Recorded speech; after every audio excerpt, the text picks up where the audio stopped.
एकीकडे उन्हाळ्याची चाहूल लागत असताना अचानक राज्यात पाऊस आणि गारपिटीचा एक टप्पा होऊन गेलाय.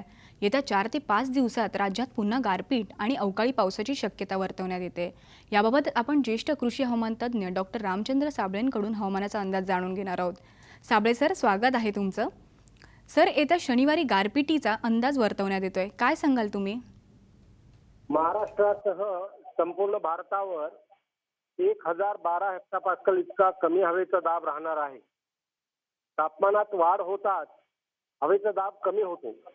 त्यानुसार हे बदल घडत आहेत. त्याशिवाय हिंदी महासागरावर, अरबी समुद्रावर आणि बंगालच्या उपसागरावर हवेच्या कमी दाबाची क्षेत्रे तयार होत आहेत. या सर्व बाबी हवामान बदलास अनुकूल ठरत आहेत. त्याचप्रमाणे केरळजवळ अरबी समुद्रात हवेच्या कमी दाबाचे क्षेत्र तयार होत आहे. दक्षिण अरबी समुद्राचे आणि हिंदी महासागराचे पाण्याचे पृष्ठभागाचे तापमान वाढू लागले असून ते 300 ते 301 केल्व्हिन पर्यंत वाढणे शक्य आहे. विदर्भात आणि कोकणात सरासरी तापमान 1.6 ते 3 अंश सेल्सिअसने वाढणे शक्य आहे. दिनांक 12 मार्च रोजी विदर्भ व मराठवाड्यातील काही भागात मेघगर्जनेसह वादळी वाऱ्यासह पाऊस व गारपिटीची शक्यता आहे. हीच परिस्थिती विदर्भ व मराठवाड्यासह दुसऱ्या दिवशी म्हणजे दिनांक 13 मार्च रोजी तुरळक ठिकाणी अशीच परिस्थिती राहणार आहे. या क्षेत्रात आता वाढ होईल. मध्य महाराष्ट्र, उत्तर महाराष्ट्राच्या काही ठिकाणी पावसाची शक्यता आहे. अरबी समुद्रावर चक्रकार वारे वाहत आहेत. हिंदी महासागराच्या पाण्याच्या पृष्ठभागाचे तापमान 30 अंश सेल्सिअस पर्यंत वाढण्याची शक्यता आहे. या सर्व परिस्थितीतून ढग निर्मिती होऊन मोठ्या प्रमाणात पावसाची शक्यता वाढेल.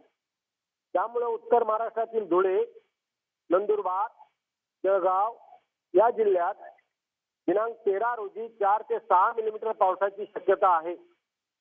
मराठवाड्यातील उस्मानाबाद, लातूर, बीड, परभणी, जालना व औरंगाबाद या जिल्ह्यात 3 ते 5 मिलीमीटर पावसाची शक्यता आहे. पश्चिम विदर्भात तितकीच पावसाची शक्यता असून यवतमाळ व वर्धा जिल्ह्यात 4 ते 5 मिलीमीटर पर्यंत पावसाची शक्यता आहे. पूर्व विदर्भात 4 ते 6 मिलीमीटर पावसाची शक्यता आहे. पश्चिम महाराष्ट्रातील पुणे व अहमदनगर जिल्ह्यात 3 मिलीमीटर पर्यंत पावसाची शक्यता आहे. मराठवाड्यात वाऱ्याचा वेग उस्मानाबाद, लातूर, नांदेड, बीड, परभणी व हिंगोली जिल्ह्यात प्रति तासाला 13 ते 19 किलोमीटर पर्यंत वाढण्याची शक्यता आहे. सोलापूर जिल्ह्यात वाऱ्याचा वेग ताशी 19 किलोमीटर पर्यंत वाढेल. या सर्व परिस्थितीत हवामान बदल आपल्याला जाणवतील. गेल्या 2 वर्षाप्रमाणेच याही वर्षी उन्हाळी हंगामात पाऊस होऊन अगर पावसाच्या प्रमाणात वाढ होऊन गारपिटीची शक्यता देखील वाढते. आता यापासून नुकसान होऊ नये म्हणून शेतकऱ्यांनी विशेष काळजी घेणं गरजेचं आहे.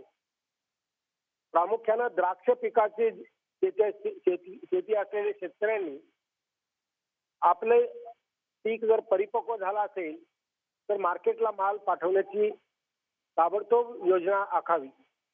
त्याचप्रमाणे इतर फळबागांमध्ये देखील जी फळं परिपक्व झाली असतील, उदाहरणार्थ कलिंगड असेल, टरबूज असेल, खरबूज असेल, ती तयार झालेली फळं मार्केटला पाठवण्याची ताबडतोब योजना आखावी.